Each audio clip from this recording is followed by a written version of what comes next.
हम लोग श्रीमद् भागवतम के तीसरे स्कंद के 15वें अध्याय के 39 श्लोक को पढ़ रहे हैं और 38 से शुरू होकर के हम लोग 5 श्लोकों में पढ़ेंगे कि भगवान का वह स्वरूप क्या था, सुंदर स्वरूप क्या था जिसका दर्शन 4 कुमारों ने किया था। यहाँ पर 38 में हमने क्या देखा है, हम देख लेते हैं। तम त्वागतं प्रतिहृतौपैकं स्वपुंभिस्ते चक्षताक्ष विषयं स्वसमाधिभाग्यं हंसाश्रियोर्व्यजनयोः शिववायुलोल शुभ्रातपत्र शशिकेसरशीकराम्बुं। तम उन भगवान को आगतम आया हुआ देखा, प्रतिहृत उपैकम स्वपुंभि जो उनके भक्त थे, वैकुंठ के पार्षद थे, उनके द्वारा प्रतिहत औपायिकम जो उनके छत्र पादुका आदि थे, उपाय थे, उनको वह वहाँ पे लाए थे भगवान के लिए। अचक्षता इनको देखा, भगवान को देखा जो अक्ष विषयम जो उनकी आंखों के विषय हो गए। इससे पहले तक वह स्वसमाधि भाग्यम समाधि के द्वारा ही भजनीय थे। भगवान के हे सौंदर्य का वर्णन करने के संदर्भ में कहते हैं हंस श्रेय और व्यजनयो। भगवान हंस के समान सुंदर शोभा वाले 2 चामरों से युक्त थे, दोनों तरफ चामर झल रहे थे। शिव वायु लोलत और जो कल्याणकारी वायु थी, या तो इन चामरों से थी या अन्यथा थी, उनकी वजह से हिल रहे थे। क्या? शुभ्र आतपत्र जो सफ़ेद छत्र भगवान के ऊपर था, जो शशि था चंद्रमा के समान था, उसके केशर शीकर आम्बुम जो उसके मोतियों की माला थी वो हिल रही थी और उससे पानी टपक रहा था। एक यद्यपि मैंने टीका में लिखा नहीं है, मतलब रखा नहीं, लेकिन एक आचार्य बड़ी सुंदर व्याख्या करते कहते हैं भगवान भीग नहीं गए अगर पानी गिर रहा है तो भगवान भीग नहीं जाएंगे। तो कह रहे हैं कि बहुत ही महीन पानी की वो बूंदें थी, बहुत महीन, मतलब वेरी, ऐसा नहीं था कि उससे आप भीग जाएं। इट्स लाइक एटमाइजर कहते हैं आजकल, यहाँ पे देखते हैं बहुत पानी की बहुत महीन महीन बूंद फेंकता है तो उससे इतनी भीगता नहीं, इट्स जस्ट फॉर प्लेजर। अब ये बात समझ में नहीं आ रही कि उससे पानी गिरने की जरूरत ही क्या थी, लेकिन कूलर जैसा नहीं, कूलर में बहुत आवाज़ होती है, पहली बात ये, बट समथिंग, कूलर में पानी की बूंद नहीं आती है, कूलर में तो आजकल वो चले गए, हाँ mist fan, yes, something of that sort, mist spray, mist, okay, so ऐसा था। अब भगवान ने वहाँ पे आकर भगवान के सुंदर मुख का सौंदर्य बता रहे हैं और उनकी आंखों के बारे में बता रहे हैं, कैसे भगवान ने देखा और उनके मन की स्थिति को बता रहे हैं कि भगवान कैसे सुंदर मूड में आए। सुंदर कोई दिखे लेकिन एकदम गुस्सा हो तब भी ठीक नहीं लगता है।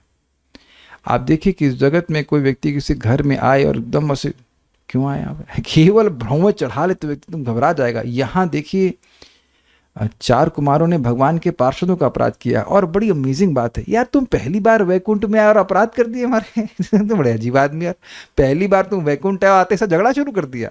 तो कोई सामान्य व्यक्ति ऐसा कहेगा ना कि आपके, आप विचार कीजिए कि आपके घर में कोई पहली बार आए और आते साथ शाप देने लग जाए आपके बच्चों को, आपके ध्यान दीजिएगा, आपके बच्चों को शाप देने लग जाए तो कितना क्रोधित हो जाएगा व्यक्ति, है कि नहीं।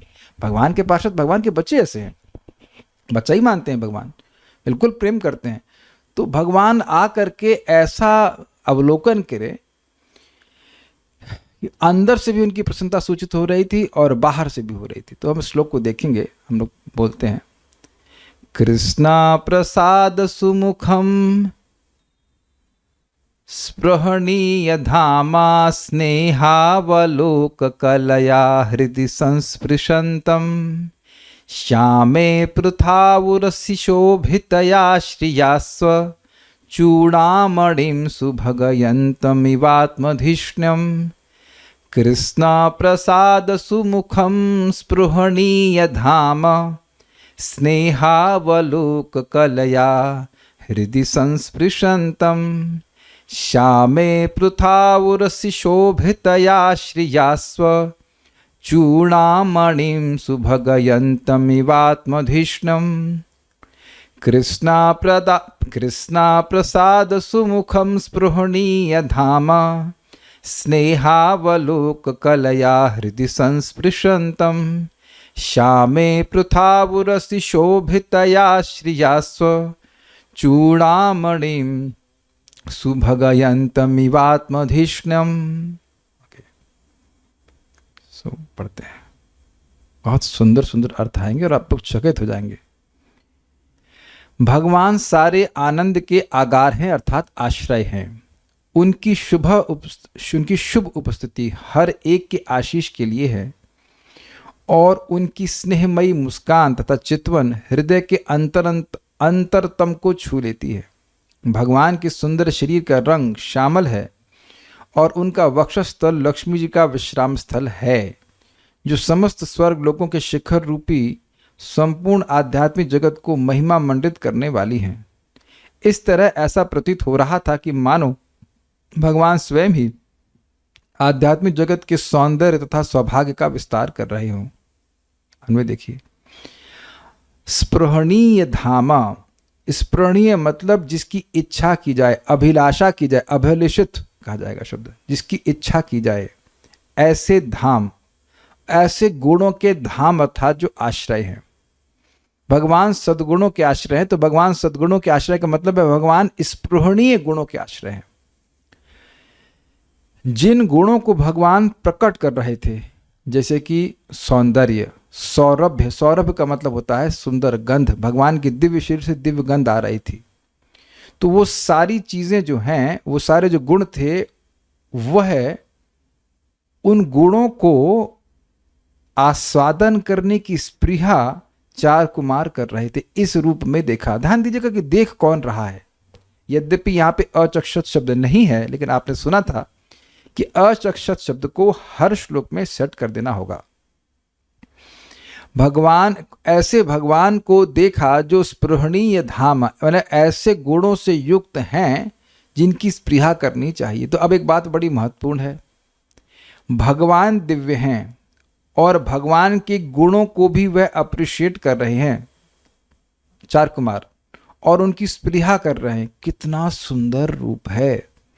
तो इससे ये बात सिद्ध होती है कि भगवान के गुण भगवान से अभिन्न हैं, बिल्कुल अभिन्न। जैसे भगवान सच्चिदानंद स्वरूप हैं, ऐसे ही भगवान के गुण भी सच्चिदानंद हैं, आनंदमय। इसलिए उन गुणों से भी चार कुमार आकर्षित हो रहे थे। स्पृहणीय धामा, अबोध, आश्रय, सारे इस प्रकार के स्पृहणीय गुण भगवान के द्वारा ही प्रकट होते हैं। सुमुखम, वे अपने शुभ मुखमंडल से कृतस्न संपूर्ण लोगों पर प्रसाद अर्थात कृपा सुधा की वर्षा कर रहे थे। मतलब चार कुमारों की ओर भी सुंदर, मतलब मुस्कान से देख रहे थे, कृपा कर रहे थे, और उनके और अपने पार्षदों के प्रति भी देख रहे थे। ये एक एक अर्थ है, बाकी और अर्थ अब देखना भी। स्नेह कलया अवलोक, स्नेह बड़ा स्पष्ट है, प्रेममयी तिरछी चितवन से हृदय भक्तों का संस्पृशितम, हृदय को स्पर्श कर रहे थे। तथा श्यामे पृथा उरसी, सांवले, पृथा मतलब होता है विशाल, सांवले विशाल वक्षस्थल पर शोभितया श्रिया इव विराजमान लक्ष्मी द्वारा। तो आप कहेंगे लक्ष्मी जी तो साथ में थी ना, लक्ष्मी जी छाती पे कैसे विराजमान हो गई? लक्ष्मी जी साथ में थी और साथ ही उनकी छाती पर वह एक स्वर्णिम रेखा, स्वर्णिम बाल हैं भगवान के उनके वक्षस्थल पर, उस रूप में भी विद्यमान है। इसलिए कह रहे हैं कि उनके वक्षस्थल पर लक्ष्मी जी मानो स्वचूड़ामणि, दिव्य लोकों के मुकुटमणि आत्मधिष्णम, अपने वैकुंठ लोक की शुभ भगयंतम शोभा बढ़ा रहे थे, यानी भगवान शोभा बढ़ा रहे थे। एक ध्यान दीजिएगा, स्व मतलब स्वर्ग, तो स्व चूड़ामणि का मतलब क्या है? देखिए बात यह है, यहाँ पे जो शाब्दिक अर्थ है वो ये है कि जो भी स्वर्ग है उनमें जो हाईएस्ट है, चूड़ामणि का मतलब होता है जो मुकुटमणि हो। तो जो वैकुंठ है, आत्मधिष्णम मतलब अपना अधिष्ठान, यानी भगवान जहाँ रहते हैं, यानी वैकुंठ है, वो सारे स्वर्गों का सिरमौर है। तो अब एक प्रश्न हो जाएगा, अरे स्वर्ग तो भौतिक है, स्वर्ग तो नश्वर है, तो उनका चूड़ामणि, उनका सर्वश्रेष्ठ सिरमौर वैकुंठ कैसे हो सकता है? ये प्रश्न बनेगा कि नहीं बनेगा? तो आचार्यों ने बड़ा सुंदर व्याख्या करी है कि देखिए, स्वर्ग का मतलब सुख का स्थान। आप इसको प्रथम स्कंद के प्रथम अध्याय में देखेंगे, सत्रम स्वर्गाय लोकाय सहस्त्र सममासतः। सहस्त्र 1000 वर्ष का सत्र नैमिषारण्य के ऋषियों ने किया स्वर्ग प्राप्ति के लिए। स्वर्ग प्राप्ति के लिए मतलब वो कहेगा स्वर्ग की जाने के लिए किया, लेकिन वहां पे अर्थ है स्वर्ग के मतलब वैकुंठ।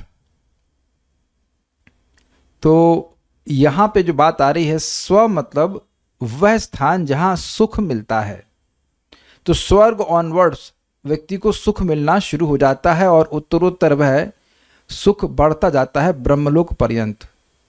लेकिन ब्रह्मलोक से भी जब आगे व्यक्ति बाहर वैकुंठ जाता है तो वहां उसको असीमित सुख मिलता है। तो इसीलिए कह रहे हैं कि सारे स्वर्गों का शिरमौर चूड़ामणि जो स्थान भगवान का आत्मधीषणम अर्थात अधिष्ठान स्थान है, वैकुंठ है, वहां उसकी शोभा बढ़ा रहे थे। बड़ी अद्भुत बात है। वैकुंठ अपने आप में पूरे स्वर्गों से भी श्रेष्ठ है, मतलब ब्रह्मलोक से भी श्रेष्ठ है, और उस स्थान की शोभा भगवान बढ़ा रहे हैं।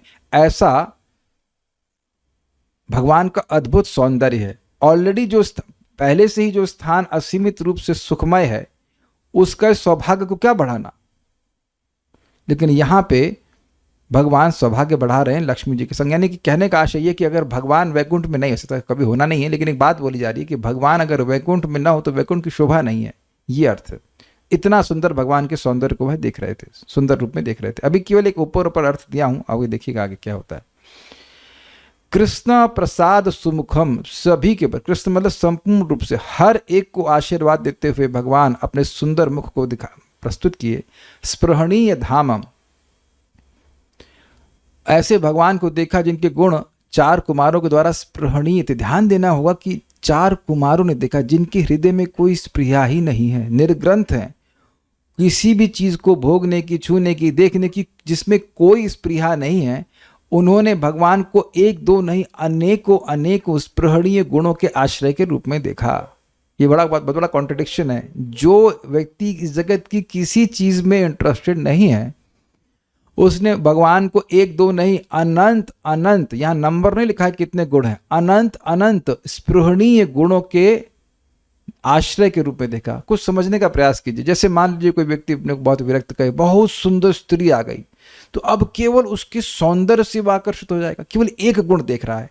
या कोई बहुत सुंदर गा रहा है तो वहां हमारा मन चला जाएगा। तो आप देख रहे हैं कि इस जगत में किसी एक व्यक्ति में एक गुण होता है, किसी का ज्ञान बहुत होगा, किसी का वैराग्य, ऐसे बहुत सारे गुण हैं जिसमें हम लोग आकर्षित हो जाते हैं। और ये लोग इस जगत के किसी भी व्यक्ति के किसी भी गुण से आकर्षित होने वाले नहीं हैं। और यहां ये भगवान को एक दो नहीं अनंत गुणों से, और वो एक एक गुण उनके मन को खींचने वाला था, ऐसे धाम आश्रय के रूप में देख रहे हैं। बहुत बड़ी बात यहां पे बोल रहे हैं। जिस व्यक्ति को किसी चीज की अपेक्षा नहीं है वो भगवान से खिंच रहा है। तो जो लोग पहले ही रूप रस गंध की ओर की आशा कर ही रहे हैं, वो कितना उनको भगवान की जरूरत होगी। ये लॉजिक समझ में आया आपको? जो व्यक्ति बिल्कुल भूखा नहीं है, उसके सामने ऐसी कोई वस्तु ला दे कि भर भर खाए उसको, तो जो नितांत भूखे हैं उनके लिए तो और भी उपादेय होगी ना, और भी अच्छी मानी जाएगी कि नहीं मानी जाएगी। आप देखिए कि इस जगत में जो हमारी स्प्रिया है रूप की, रस की, गंध की, वह संतुष्ट नहीं करती है, वह संतुष्ट नहीं करती है। लेकिन क्योंकि वो भौतिक है, लेकिन भगवान के सारे जो गुण है वो दिव्य हैं, इसलिए स्पृहणीय है, स्पृहणीय है। ध्यान देना होगा कि ऐसे गुण जीव प्राप्त नहीं कर सकता है, लेकिन स्पृहा मीन्स ओ भगवान कितने सुंदर हैं, इस गंध की स्पृहा करना भगवान से आती है। ये जो भगवान का सुंदर रूप है उसको देखने की स्पृहा करना, ऐसे ये सब चीजें उचित हैं। हम लोग भगवान का रूप प्राप्त करने के प्रयास में नहीं है। स्नेहा अवलोक कलया, बड़ा सुंदर उसके अर्थ है। स्नेह के अवलोक की कला से, कला का एक अर्थ है लेश से, और दूसरा कला का अर्थ है कौशल से। स्नेह के अवलोकन से, प्रेम से भगवान देख रहे हैं, सभी पार्टी को देख रहे हैं, दोनों पार्टी को देख रहे हैं, तो उसके एक लेश मात्र से वह हृदय संस्पृशंतम, सबके हृदय को स्पर्श कर रहे हैं। ये आपने इंग्लिश में सुना होगा, you touched my heart, very touching.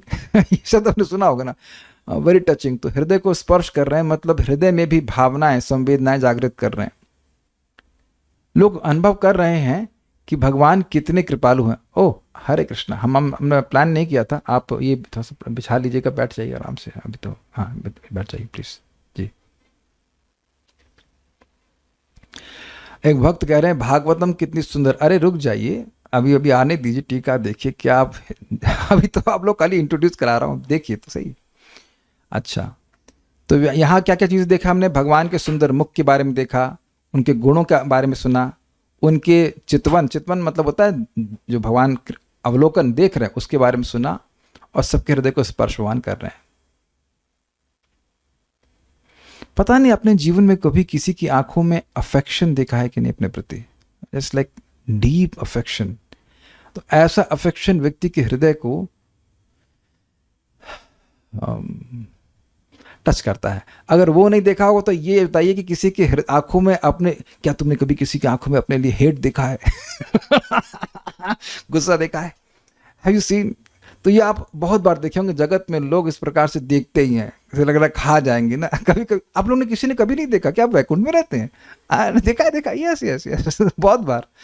Teacher की आंख में तो जरूर देखा होगा, आज ये होमवर्क नहीं किया तूने। बहुत डर लगता है उस टाइम। तो आप देख रहे हैं कि आंखों के द्वारा व्यक्ति हृदय को स्पर्श कर सकते हैं। भक्त कह रहे हैं हेट देखा है, हाँ ठीक है, ये देखा जाता है। तो ऐसा अफेक्शन भी देखते हैं, सौहार्द देखते हैं। हम एक भक्त का स्मरण कर रहे हैं, अभी तो क्लास में नहीं आ पाते, पहले मैं भरतपुर में जाके क्लास दिया करता था, और वो संस्कृत खूब अच्छा जानते थे और बहुत अच्छे भक्त हैं वो। तो मैंने उनकी आंखों में कथा की पिपासा देखी। मेरी लैंग्वेज समझे आप? आंखों में कथा की प्यास। आंखों से कोई कथा देख सुनता है क्या? But that absorption was there, I can still remember. एकदम ऐसे करके वो लोग देख रहे थे, देखकर क्लास सुनते थे, उनको बहुत अच्छा लगता। संस्कृत बहुत अच्छे से जानते थे, तो जो मैं बोल रहा था उस समय तो अन्वय भी नहीं करते, तो सब कुछ समझते थे। बाद में बच्चे बच्चे हो गए तो अब भजन तो डिस्टर्ब ही हो गया उनका। तो एक दिन बोल रहे थे कि those were the golden days, क्योंकि एकदम अच्छे से भक्ति कर पाते थे। जो भी है, I am not saying anything against. Oh Hare Krishna, yes yes, please come आइए बैठिए, स्वागत है।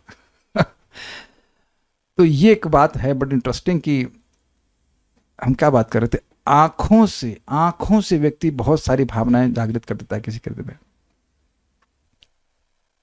ओके, शामे पृथौ, भगवान के दोनों जो जांघें हैं, ऐसा ऐसा क्या बोला? हाँ ठीक तो है, क्या बोल रहा था मैं? एक मिनट, क्या बोल गया मैं? प्रथाओं का अर्थ क्या है? हाँ, प्रथा मतलब चौड़ी, जांघें नहीं, सॉरी गलत बोल गया। उरुत, शामे प्रथा उरसी, भगवान की छाती बहुत चौड़ी है और उसमें वहाँ पर श्रिया शोभिता, यानी श्रिया मतलब लक्ष्मी जी की शोभा से वहाँ पे एक रोमावली, रोम शब्द, हाँ रोमावली बोलने वाला था, रोमावली, स्वर्णिम रोमावली है, वहाँ पर लक्ष्मी जी विराजमान है। उससे स्व चूड़ामणि, स्व का मतलब स्वर्ग, और स्वर्ग का जो चूड़ामणि, चूड़ामणि सब समझ रहे हैं आप लोग? ऐसा ना पूरा हम लोग बोलते जाए समझ ही ना आए।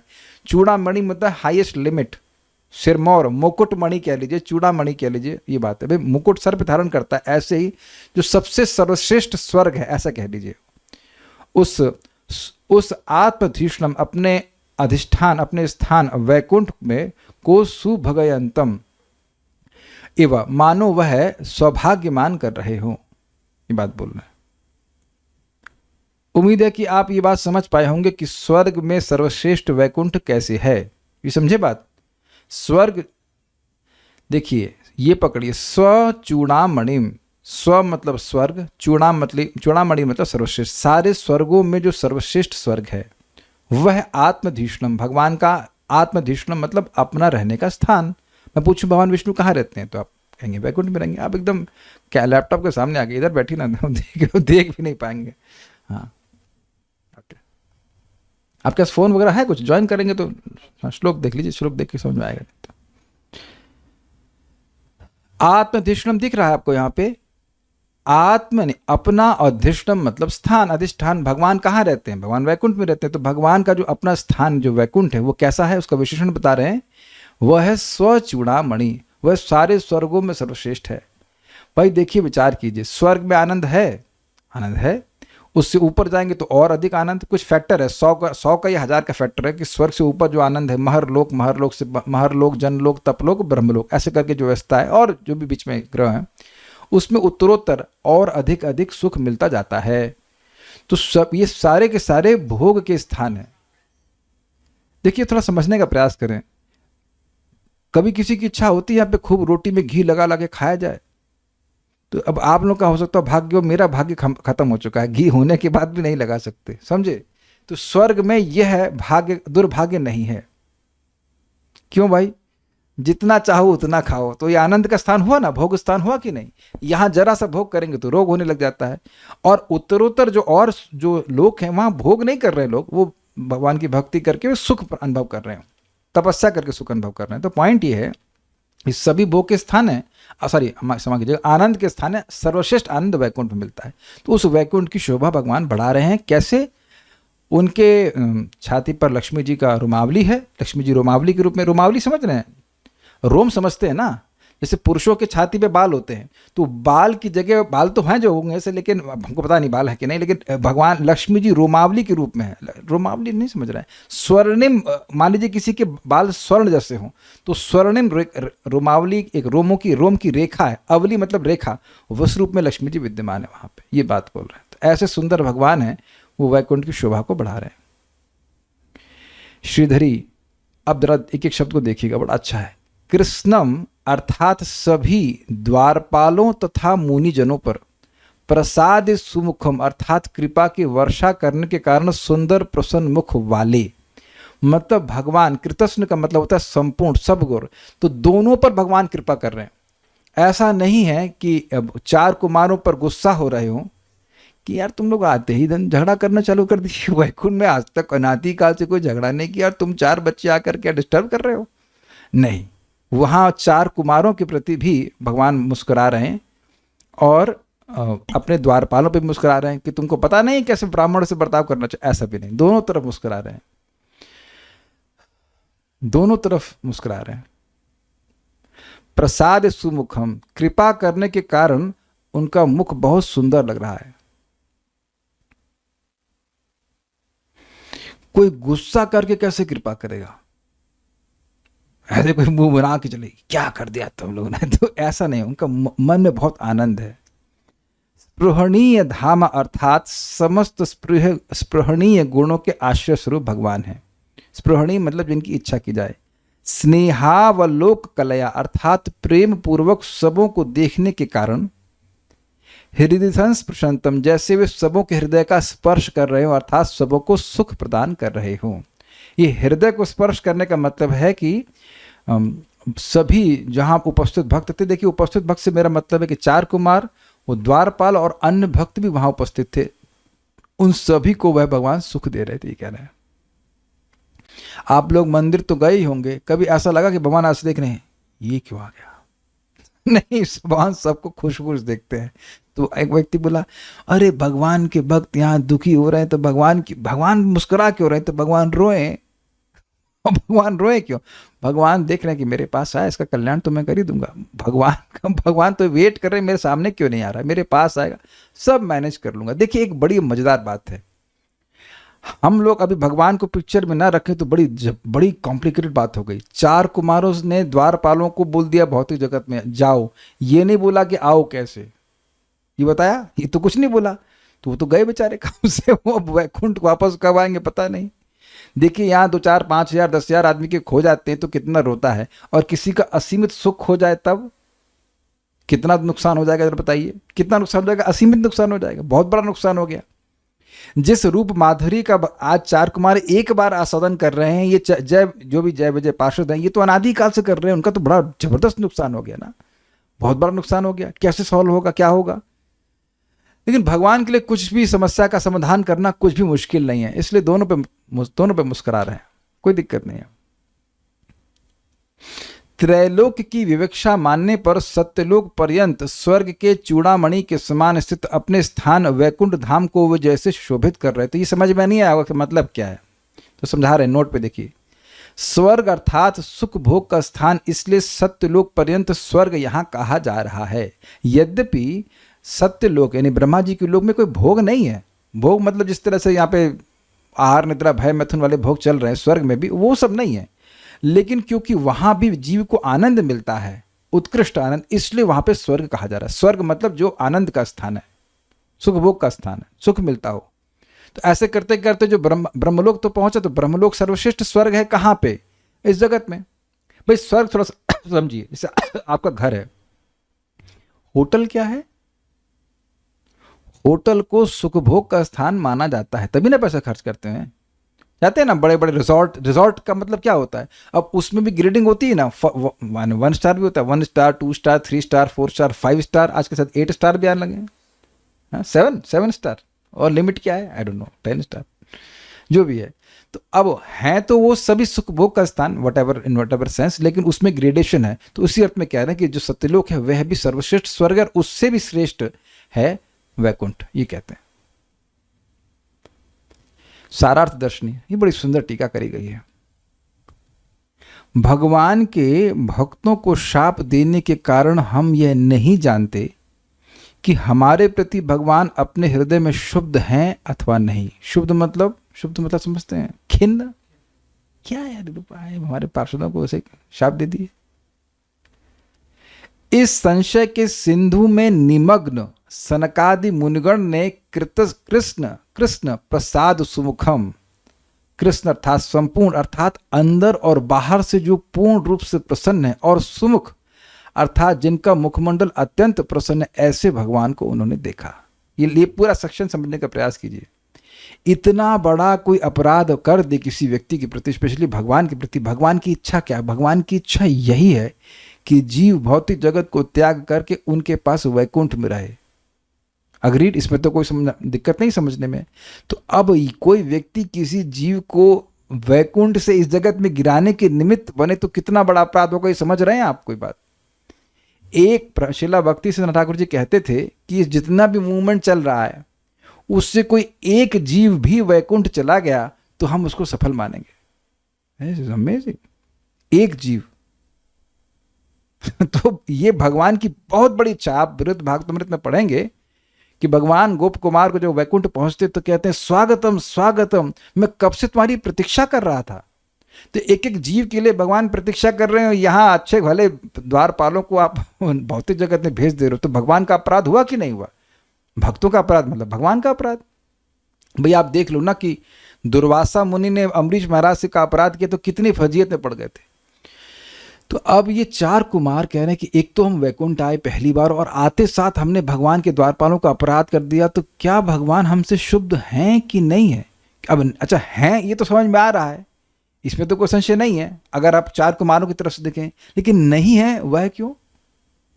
क्योंकि ये भी विचार कर रहे हैं कि भाई भगवान जो हैं वह तो दयामय हैं, तो हम पर भगवान क्रोधित होंगे कि नहीं होंगे?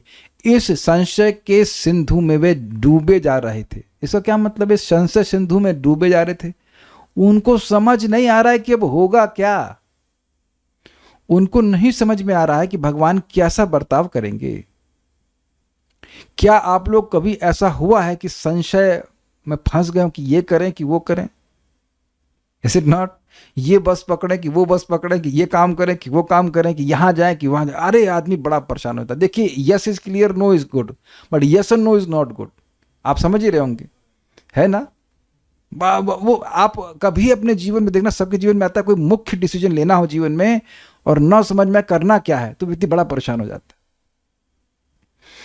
तो यहां कह रहे हैं कि संशय के सिंधु में निमग्न हो गए। मतलब अगर कोई विचार कीजिए कि अगर कोई सिंधु में डूब जाए तो कुछ दिखता है उसे, वो कोई दिख नहीं रहा है। उसी तरह से उन्हें कुछ समझ में नहीं आ रहा कि अब क्या होगा। बड़े परेशान थे, बच्चे हैं बेचारे, बड़े परेशान हो गए कि क्या होगा।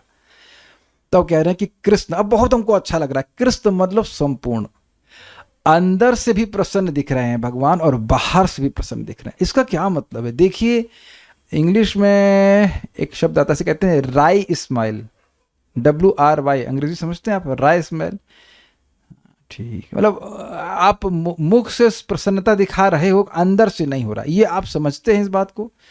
कभी कभी व्यक्ति दिखा रहा है कि हाँ, मतलब एक एक्सटर्नल मुस्कुराहट दिखा रहा है फॉर्मेलिटी के लिए, लेकिन अंदर से प्रसन्न नहीं है।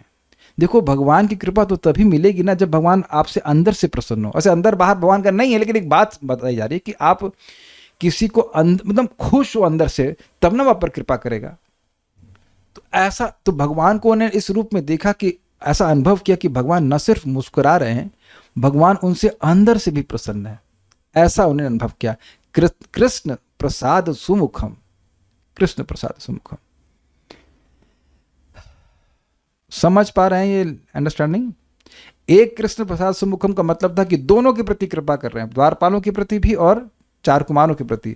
और यहां दूसरा अर्थ है, चार कुमार अपने प्रति देख रहे हैं कि अंदर और बाहर दोनों तरफ से भगवान बड़े प्रसन्न है। इस कारण से उनका मुख जो है बहुत सुंदर दिखाई पड़ रहा है।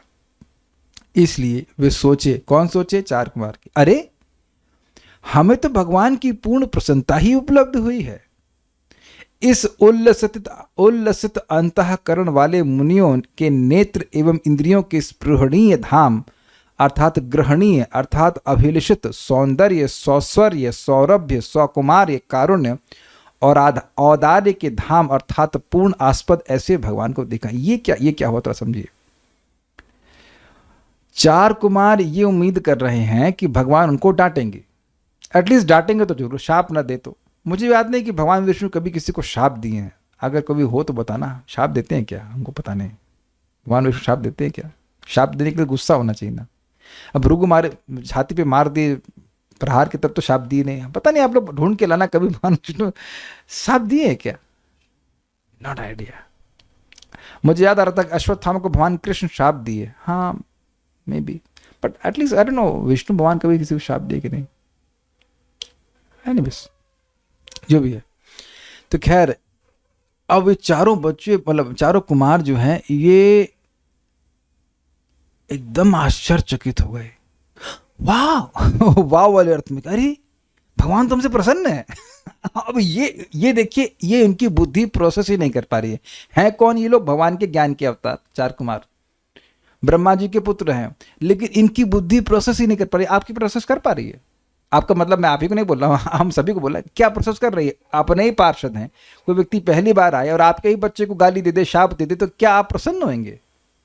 नहीं होंगे। लेकिन ये लोग एकदम चकित हो गए, भाई ये क्या है। तो देखा जाए तो आप विचार कीजिए, तो भगवान ने केवल आकर अपने मुस्कान से ही चार कुमारों के हृदय को जीत लिया। अभी तो बोलना शुरू नहीं किया है, केवल उनकी प्रसन्नता को देखकर भगवान ने जीत लिया, है ना। और इस कारण से मुनियों के मन में उल्लास जगा। उल्लास समझते हैं, हर्षोल्लास वाला उल्लास, वेरी एंथुसियास्टिक, ओ भगवान हमसे प्रसन्न है। देखिए, हम लोग जब मंदिर जाते हैं तो हम लगता है अरे भगवान तो प्रसन्न नहीं होते सबसे, कोई नई बात तो है नहीं, कुछ गलत करो तो भी मुस्कुराते रहते हैं, कुछ खराब करो तो भी मुस्कुराते रहते हैं। तो कुछ ऐसा कुछ हम लोग को अलग सा नहीं लगता है, बट ऐसा नहीं समझ पाते हम लोग। लेकिन अगर आपको ये समझ में आ जाए कि भगवान आपसे विशेष रूप से प्रसन्न है, तो व्यक्ति को बहुत अच्छा लगेगा, बहुत अच्छा लगेगा। ये सब दिव्य मुस्कान है भगवान की, दिव्य मुस्कान है। तो इससे उल्लसित हो गए मुनियों ने कि नेत्र एवं इंद्रियों के स्पृहण ध्यान। इसको समझिए मतलब क्या हुआ। नेत्र से क्या करते हैं आप? देखते हैं रूप, तो इसलिए हो गया सौंदर्य। मैच करते जाइए, नेत्र, उनके नेत्र भगवान के सुंदर सौंदर्य को पकड़ रहे थे। भाई बहुत बहुत स्पृहणीय सौंदर्य, मतलब ऐसा रूप जिससे उनका मन हटे ही नहीं, ऐसा वो अनुभव कर रहे थे। सौश्वर्य क्या होता है? स्वर का क्या मतलब होता है? वाणी। तो अभी यद्यपि भगवान ने भी बोला नहीं है, लेकिन भगवान ऑब्वियसली कुछ बोलेंगे तो वो ऐसा, उनकी कर्णेंद्रियां भगवान की बात सुनने के लिए स्पृहा से युक्त हो गई। इतने सुंदर, कुछ बोलेंगे क्या? आप देखो कि यहां इस समय राइट नाउ आपकी कान कुछ भगवान की बात को सुनने की स्पृहा से युक्त हैं कि नहीं है? कुछ कैच कर रहे हैं कि नहीं कर रहे हैं? जब आप मंगल आरती जाते हो तो आंखें भगवान के रूप देखने की स्पृहा से युक्त होती हैं कि नहीं होती हैं? अब आप समझ में आ रहा है ना आपको? अच्छा, वहां पे कभी, अच्छा एक और होता है, कभी कोई बहुत सुंदर कीर्तन कर रहा होता है भगवान का, तो आपके कान उसको सुनना चाहते हैं।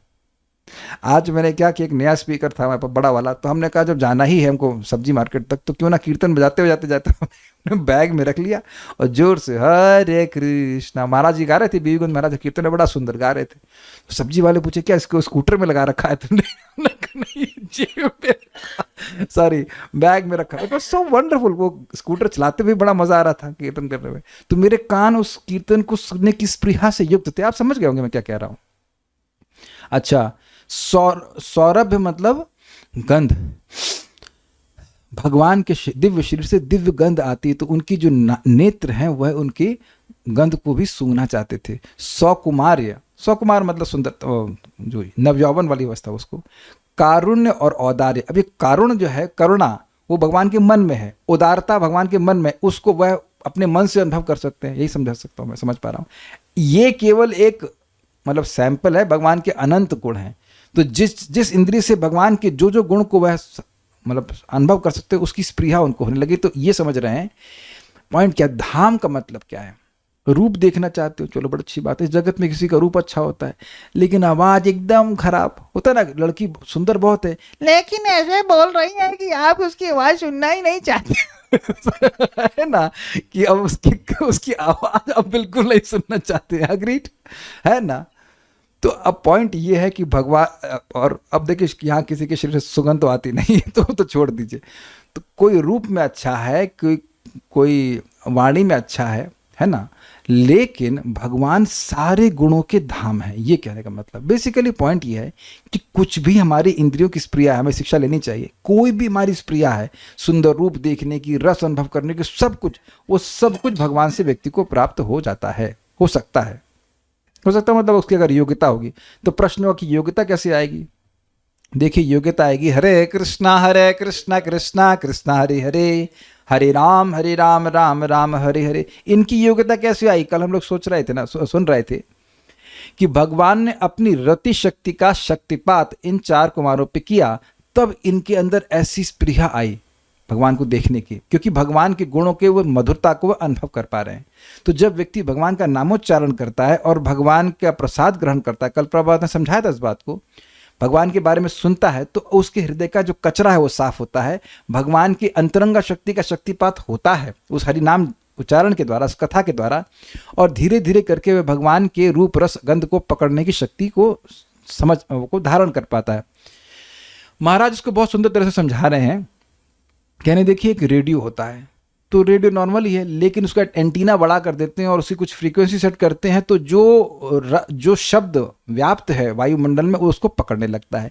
या टीवी है, तो टीवी में ऐसे रूप नहीं दिखता है। अगर आप लोग पहले देखे वो केबल टीवी आता था ना, तो उसमें केबल डिस्टर्ब हो जाएगा तो झिलमिल दिखाई पड़ेगा। तो पहले ही सबने सोचता है कि कुछ केबल में प्रॉब्लम है। टीवी में तो टीवी को केबल को थोड़ा एडजस्ट कर देते हैं तो तुरंत वहाँ पे रूप प्रकट हो जाता है। तो वही बात है कि हमारी इंद्रियां भी दूषित हैं, तो इस जगत की वस्तुएं पकड़ती हैं, लेकिन भगवान के सुंदर रूप को नहीं पकड़ पाती हैं। तो जब भक्ति के द्वारा वह शुद्ध हो जाती हैं तो पकड़ने लगती हैं। ये बात है, ये बात समझनी होगी। तो ऐसे भगवान को देखा जो इस प्रकार के किसी भी स्पृहणीय गुण के पूर्ण आस्पद हैं। पूर्ण आस्पद का मतलब होता है, आस्पद मतलब आश्रय। जैसे मान लीजिए मैं वेदवादिनी को बोलता हूं और कल आप छोले बना देना, तो बना लेंगे आप बना लेंगे छोला? नहीं। क्यों नहीं बनाएंगी? आप पहले चेक करेंगे घर में छोला है कि नहीं। जब घर में छोला होगा तब ना कुछ बनाएंगे। तो यानी कि घर, मैं कहूँगा कल आप वो सब्जी बना देना, मेरे मन में नहीं आ रहा है, समथिंग ओके, मेथी का साग बना देना। कल बना नहीं ना मेथी का साग, आज अभी शाम को मेथी का साग बना देना। तो आप कहेंगे नहीं, आज ये तो पूरी फ्रिज में है ही नहीं। तो पॉइंट क्या है, जो चीज़ है ही नहीं वो प्रस्तुत कैसे करेंगे। तो पूर्ण आस्पद मतलब जो भी गुण आप सोचते हो वो सारे गुण भगवान में, उदारता, करुणता, सौकुमार्य, सुंदरता, सब कुछ भगवान में। ये बात है। और अद्भुत बात है कि जगत में जिन गुणों को हम देखते भी हैं वो थोड़े समय के लिए उस व्यक्ति के पास रहते फिर गायब हो जाते। अच्छा, अब ये तो हो गया चार कुमार की बात। अब हम द्वारपालों पर विचार करते हैं। दूसरी ओर हाय, दूसरी ओर मतलब द्वारपाल सोच रहे हैं, हाय ब्रह्म शाप की अग्नि से दग्ध होकर अधपतित हम दोनों जय और विजय के लिए इस प्रकार की दर्शन माधुरी पुनः प्राप्त होगी या नहीं, ये इनके मन में भी संशय था ना कि दोबारा भगवान को देख पाएंगे कि नहीं देख पाएंगे। इस प्रकार खेद समुद्र में डूबे हुए एवं क्रंदन परायण मतलब लगातार रोते हुए जय विजय के प्रति भगवान ने स्नेहावलोक कलया, जो स्नेह पूर्वक अवलोकन होता है उसकी कला अर्थात तो कौशल के द्वारा। देखिए कलया का मतलब हुआ, एक कलया का मतलब होगा लेश थोड़ा सा, और दूसरा कला मतलब कला के द्वारा। कला का रूप होता है ना लता, लता का रूप किस हिसाब से चलेगा तो कलया तृतीय विभक्ति, कला के द्वारा, कौशल के द्वारा। भगवान ने इतने कुशलता से उनको देखा कि उनको हो गया कि हाँ भाई हम भगवान बचा लेंगे। Does that make sense? ये लाइन समझ में आ रही है आप लोग को? स्नेह प्लस अवलोक प्लस कलया, जो स्नेह पूर्वक अवलोकन होता है उसकी कला अर्थात कौशल के द्वारा वहां अवस्थित सभी जनगण के हृदय संस्पर्शतम अर्थात हृदय को स्पर्श किया। यानी कि जय विजय थे, सभी के हृदय को भगवान ने अपने स्नेह के अवलोक की कला से ऐसे कौशल से सबको देखा कि सबका हृदय सुखी हो गया। सुखी आपने सुने तो संस्पर्शतम का मतलब है सुखी हो गया, अर्थात अहो भक्त वात्सल्य। इस प्रकार भगवान ने अपने भक्त वत्सल स्वभाव से सबका मन मोह लिया। यानी कि इन लोगों को भी आश्वासन भगवान दे दिए कि तुम चिंता मत करो, मैं I will save the situation. समझ रहे हैं बात? मैं स्थिति को संभाल लूंगा, घबराओ मत। श्रिया अर्थात जो लक्ष्मी देवी भगवान के बाएं स्तन यानी कि छाती के ऊपर स्वर्ण रेखा के रूप में स्थित हैं, उनके द्वारा स्व चूड़ामणि जो सत्यलोक तक फैले हुए स्वर्ग के शिखर पर मणि के समान स्थित है, उस आत्मधिष्ठम अर्थात निज अधिष्ठान अपने वैकुंठ धाम को सुभगयंतम सौभाग्यशाली बना रहे हैं। इसकी व्याख्या मैं कई बार बता चुका, नहीं कर रहा। जहाँ के निवासी स्वर्ण रेखामयी लक्ष्मी को भगवान के वक्षस्थल पर स्थित देखते हैं, इस प्रकार उन्होंने भगवान का दर्शन किया। आगे भी इसी प्रकार व्याख्या की जाएगी, मतलब ऐसे भगवान का दर्शन किया, ऐसे भगवान का दर्शन किया, ये स्वीकार करना होगा। यहाँ उन्होंने भगवान की कृपा माधुर्य और रूप माधुर्य का अनुभव अपने मन और नेत्रों द्वारा किया, यह समझना चाहिए। कैसे समझना चाहिए भाई? 2 पॉइंट पकड़ना है। कृपा माधुर्य, कृपा माधुर्य क्या हुआ? कृष्ण प्रसाद सुमुखम, भगवान अत्यंत कृपा प्रसन्न थे, अंदर और बाहर से दोनों से प्रसन्न थे और सभी लोग प्रसन्न थे। और स्नेहावलोक कलया, अपने स्नेह के अवलोक से स्नेह से सबको देख रहे थे।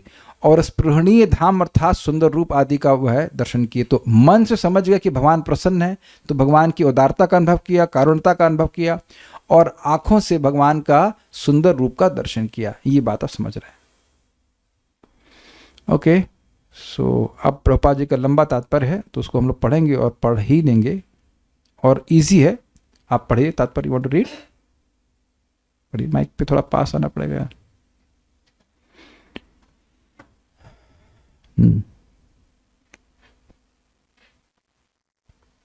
जब भगवान आए जब भगवान आए तो वे सबों से प्रसन्न हुए, इसलिए यहाँ पर कहा गया है कि कृष्ण प्रसाद सुमुखम। भगवान जानते थे कि दोषी द्वारपाल भी उनके शुद्ध भक्त थे। यद्यपि संयोगवश उन्होंने अन्य भक्तों के चरणों पर अपराध किया था। भक्ति में किसी भक्त के प्रति अपराध करना अतीव घातक होता है। इसलिए श्री चैतन्य महाप्रभु ने कहा है कि भक्त के प्रति किया गया अपराध उस मत हाथी की तरह है जो इधर उधर दौड़ता है। जब कोई मत हाथी किसी बगीचे में घुसता है तो वह सारे पौधों को कुचल डालता है। उसी तरह शुद्ध भक्त के चरणों पर किया गया अपराध भक्ति में उसके पद की हत्या कर देता है। जहाँ तक भगवान की बात है, वे तनिक भी अपमानित मुद्रा में न थे, क्योंकि वे अपने निष्ठावान भक्त द्वारा किए गए किसी अपराध को स्वीकार नहीं करते। किंतु भक्त को अन्य भक्तों के चरणों पर अपराध करने के प्रति अति सतर्क रहना चाहिए। सबों पर संभाव रखने तथा अपने भक्तों के प्रति विशेष रूप से उन्मुख होने वाले भगवान ने अपराध करने वालों पर उतनी ही दया दृष्टि से देखा जितनी कि अपराध किए जाने वालों पर। एक अजीब सी बात है ना, जिसने अपराध किया उस पर भी दया दृष्टि कर रहे हैं, और जिसका अपराध हुआ उस पर भी दया दृष्टि कर रहे हैं। अब एक बात थोड़ा समझ नहीं आ रही है। आप बता सकते हो वेदवादिनी कि किसने किसका अपराध किया? आप सुन रहे हैं बीच में कथा ना, मतलब पहले सुनते आ रहे होंगे। साइंटिस्ट प्रभु, आपको अगर जज बना दिया जाए तो आप बताइए आप क्या करेंगे? आप में से लोग क्या बोलेंगे भाई, किसने किसका अपराध किया?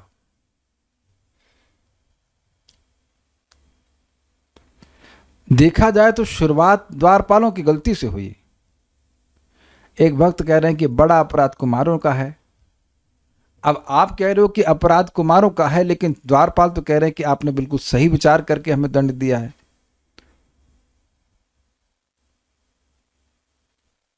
ये एक इंटरेस्टिंग पॉइंट है, इस पर मैं कुछ नहीं कह सकता। इतना कह सकता हूं कि हाँ, बात द्वारपालों से ही शुरू हुई, बात द्वारपालों से शुरू हुई। तो वहां मान, अगर इस तरह से देखें कि द्वारपालों ने अगर नहीं रोका होता, भाई उनको विचार करना चाहिए कि आगे जो हैं द्वारपाल, क्या उनके पास वो उनके विवेक नहीं, उन्होंने क्यों नहीं रोका? तो उन्होंने नहीं रोका तो हमें भी रोकने की जरूरत नहीं है। भाई वैकुंठ में कोई आया है तो फर्जी आदमी आ नहीं सकता है, ये बात सत्य है। उस बात को चार कुमारों ने उठाया भी था, और पहले के द्वारपालों ने नहीं रोका, दूसरे ने नहीं रोका। कुछ गलती होती तो वहां पे वो चेक करते ना, उनका आईडी चेक करते, कुछ भी करते, तो वह तो कुछ नहीं किए, तो इन्हें क्या जरूरत थी, क्या ही जरूरत थी करने की? तो अपराध शुरुआत तो देखा जाए तो द्वारपालों की तरफ से ही हुआ है। उसके बाद जो हुआ वो आप ज़्यादा कम बोल सकते हो, कम बोल सकते हो, एक अलग बात है, लेकिन वो जो भी हुआ, लेकिन इन्होंने भी, इनको भी लग रहा कि हमने द्वारपालों को शाप दे दिए, बहुत बड़ा अपराध है, थोड़ा रुक जाते, क्या देखे, थोड़ा रुका ही तो था, थोड़ा रुक जाते, वेट कर लेते लाइन में खड़े हो जाते बच्चे, बच्चे भाई लाइन में खड़े होकर बोल देते, कोई जाओ अपने स्वामी को बोल करके आओ। देखिए ध्यान दीजिएगा कि जब द्वारका में ब्रह्मा जी भगवान को मिलने के लिए आते हैं, लीला आप जानते भी होंगे, तो वहां भी ब्रह्मा जी को रोका जाता है, भगवान के द्वारपाल ही रोकते, तो वहां तो अपराध नहीं देते, वहां तो गाली नहीं देते। बाप को रोक लिया, बाप ने गाली नहीं दिया है कि नहीं, और बच्चों को रोक लिया, बच्चे तुरंत जाके शाप दे दिए।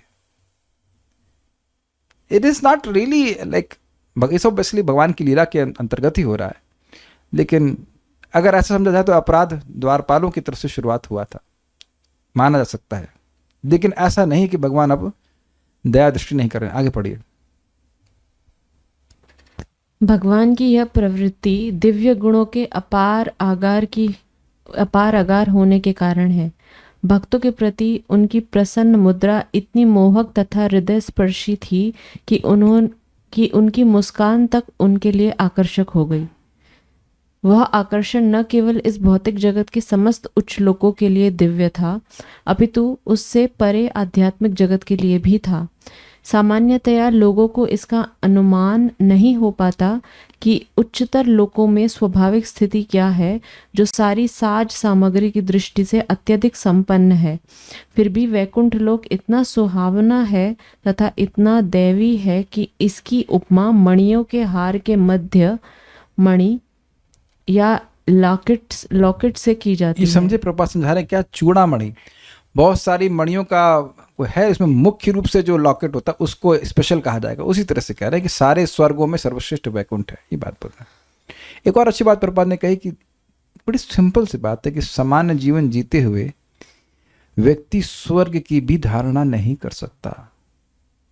वो अपना काम कर रहे हैं, सब परिवार चला रहे हैं, लोगों के मन में स्वर्ग की धारणा भी नहीं आती है, तो वैकुंठ क्या आएगा? कोई सोच सकता है कि ब्रह्मलोक कैसा है, तो वैकुंठ के बारे में कैसे जानेंगे? जब जानेंगे ही नहीं तो प्रयास क्या होगा? आप बताइए कि अगर किसी आपको ट्रेन में बिठा दिया जाए और आपको पता ही नहीं कि कहाँ जा रही है, तब आपको लगेगा कैसे? वेदवाद नहीं, कैसा लगेगा?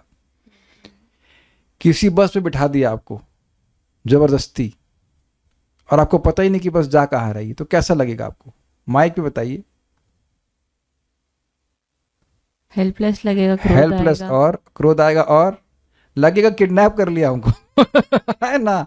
तो अब उसी प्रकार से जब कोई व्यक्ति को ना पता हो भाई वैकुंठ कैसा है, तो उसको हरे कृष्णा करने के लिए बोलेंगे तो कहेगा यार हमको तो किडनैप कर लिया इन्होंने, हम तो असहाय हो गए, जबरदस्ती हमको कितना गलत काम करवा रहे हैं, हमसे रोज उठा उठा करके हरिनाम करवा रहे हैं, और हमसे रिपोर्ट लिखवा रहे हैं कितनी माला हो रही है, नहीं हो रही है, ये फलान ढिमकाना, 4 नियम के पालन करवा, दुनिया में कोई कर रहा है 4 नियम का पालन, हमसे करवा रहे हैं, तो लगेगा पनिशमेंट दे रहे हैं, पनिशमेंट दे रहे हैं। लेकिन अब पनिशमेंट तो ये शरीर में रहना ही अपने आप में पनिशमेंट है, तो जब हम बार बार वैकुंठ के बारे में सुनते हैं तो व्यक्ति की सहज श्रद्धा होती है कि वैकुंठ है। सहज मीन्स इट्स नॉट फोर्स्ड, सुनते सुनते आने लगता है कि वैकुंठ है।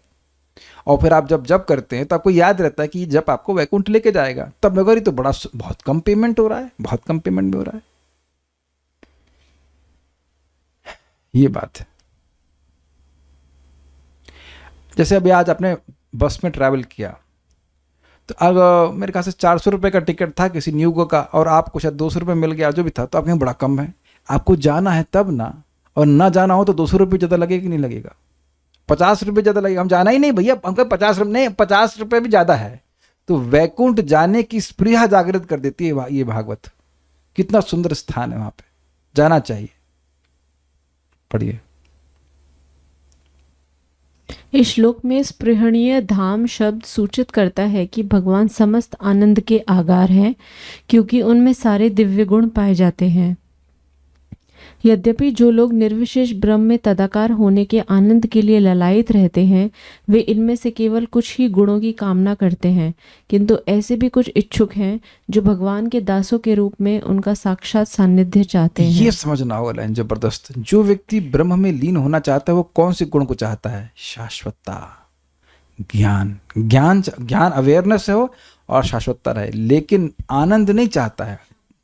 शांति भी कह सकते हैं, लेकिन कुछ एक आध दो गुण जो है वो ब्रह्म में आ रहे हैं, लेकिन बाकी जो भगवान की दिव्य लीलाएं वह नहीं जान चाहता, क्योंकि उसमें तो अपना अस्तित्व उसको बना के रखना पड़ेगा। ये बात कह रहे हैं। भगवान इतने दयालु हैं कि वे हर एक को शरण देते हैं, चाहे वे निर्विशेषवादी हो या भक्त हो। हर एक को मतलब हर किसी को। अकामः सर्व कामवाम मोक्ष काम उदारधि तीव्रे न भक्ति योगे न यजेत पुरुषः परम। Krishna is accepting everyone.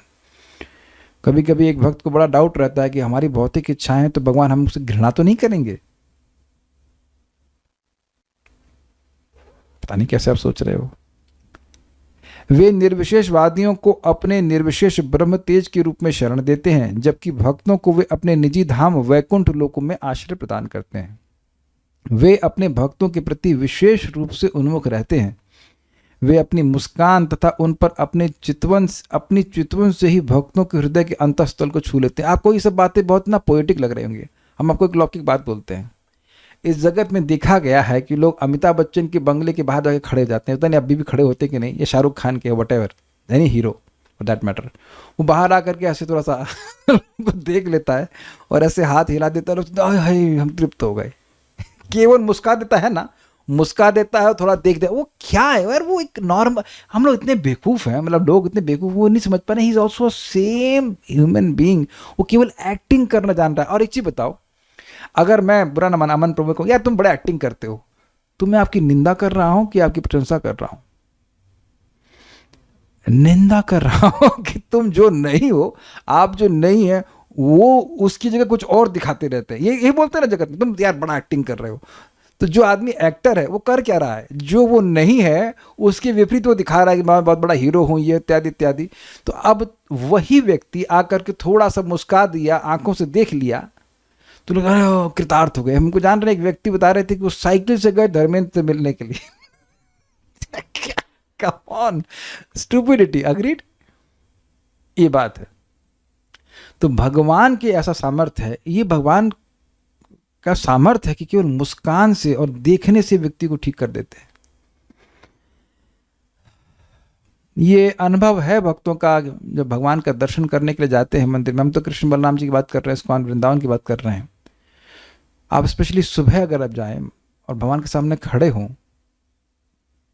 तो एक रेसिप्रोकेशन, एक आशीर्वाद भगवान से अनुभव होता ही है। एक भक्त आए थे हमारे पास और वो कुछ थोड़ा भक्ति में काफ़ी समय से ऊपर नीचे हो गया था, तो भगवान का दर्शन करके आए, मंगल आरती हुआ, उसका दोपहर में मेरे पास आए तो कह रहे थे कि भगवान के सामने जो खड़े थे तो उनको अनुभव हुआ कि भगवान अभी भी उन पर मुस्कुरा रहे हैं, and he is not rejected him.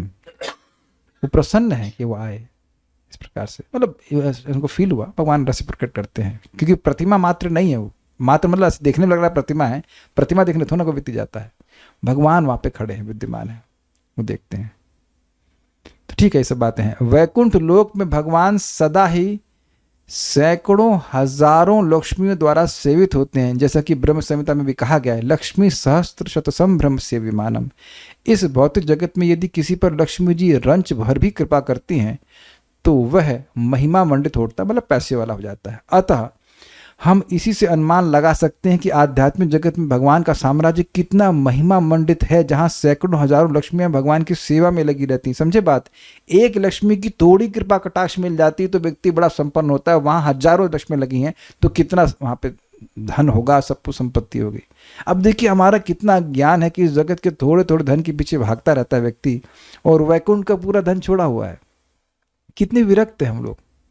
एक बार कृष्णानंद प्रभु और एक सन्यासी प्रभु महाराज जी कहीं गृहस्थ घर में गए प्रोग्राम करने के लिए, तो वो गृहस्थ बोले, भक्त बोले, प्रभु जी महाराज जी आप लोग कितने विरक्त हो।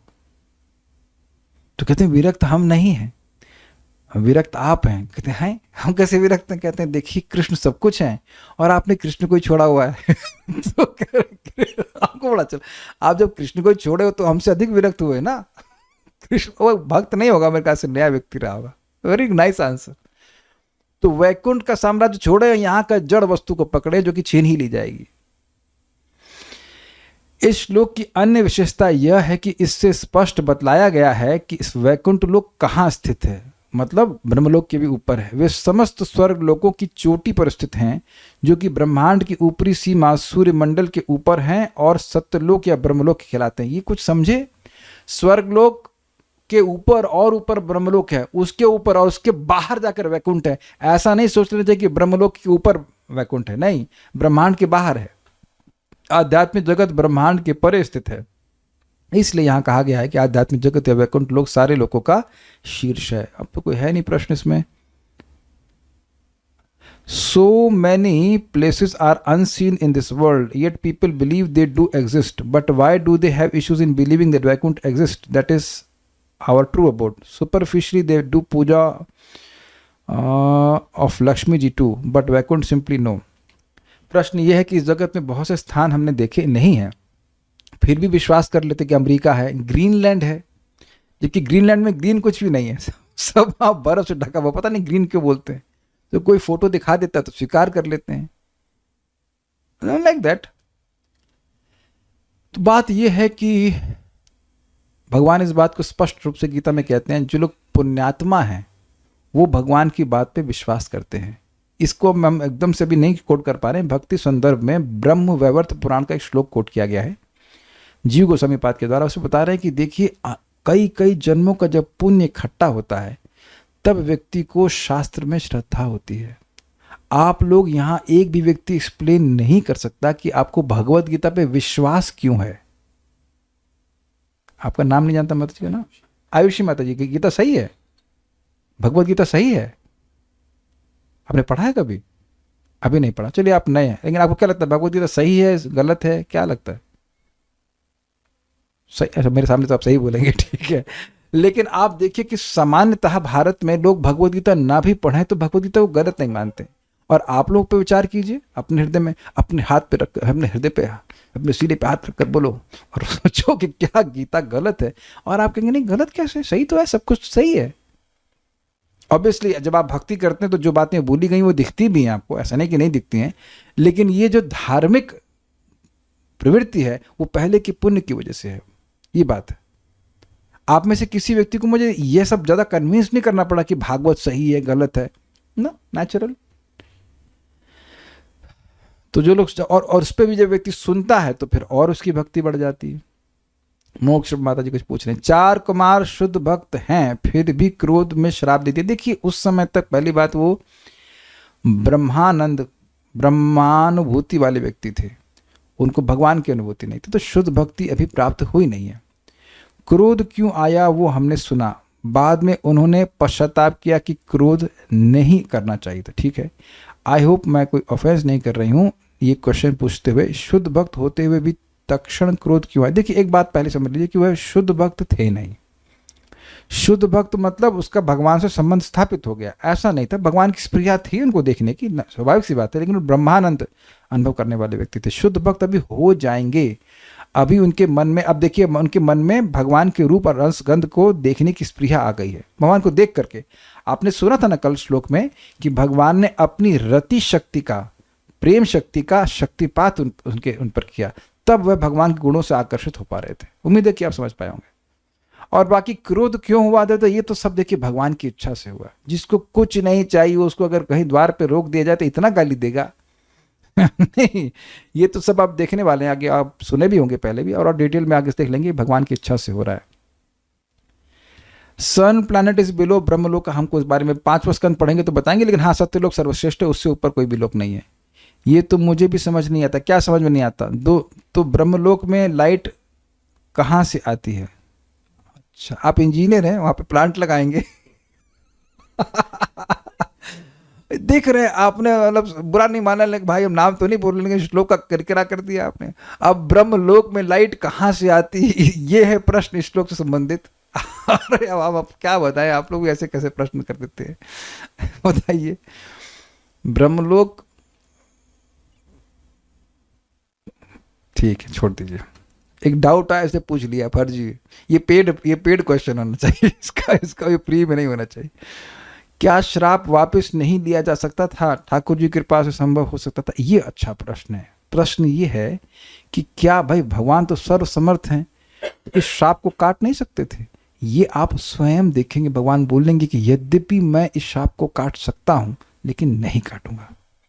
तो ये सारा कुछ भगवान की इच्छा से हो रहा था। आप देखो, अब समझ लो, भगवान की युद्ध करने की इच्छा थी, वैकुंठ में कोई युद्ध करने वाला नहीं था, तो ये लोग नीचे जाके 3 जन्म में असुर बनेंगे, भगवान को थोड़ा युद्ध रस का, वीर रस का आस्वादन कराएंगे।